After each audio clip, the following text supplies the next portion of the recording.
Welcome to Chillin' 101. We hope this video helps. You start by making sure you're signed into the correct Google account and that drive has room for your file. Once done, open Google Drive for desktop or the Drive app on mobile. Now pick the local folder you want to sync. Don't use system or temp folders. Choose a dedicated documents folder. Click the Add or Choose Folder option and grant the app permission to access it.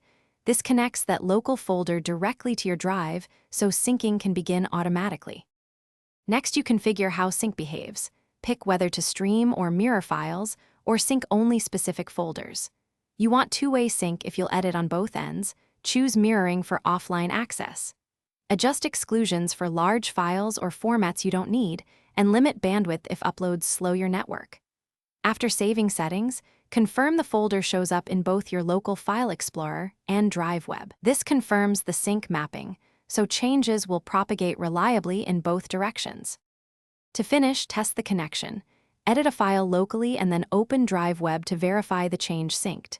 If you see version conflicts, pick the newest copy or save both with distinct names. Drive flags conflicts so you can resolve them.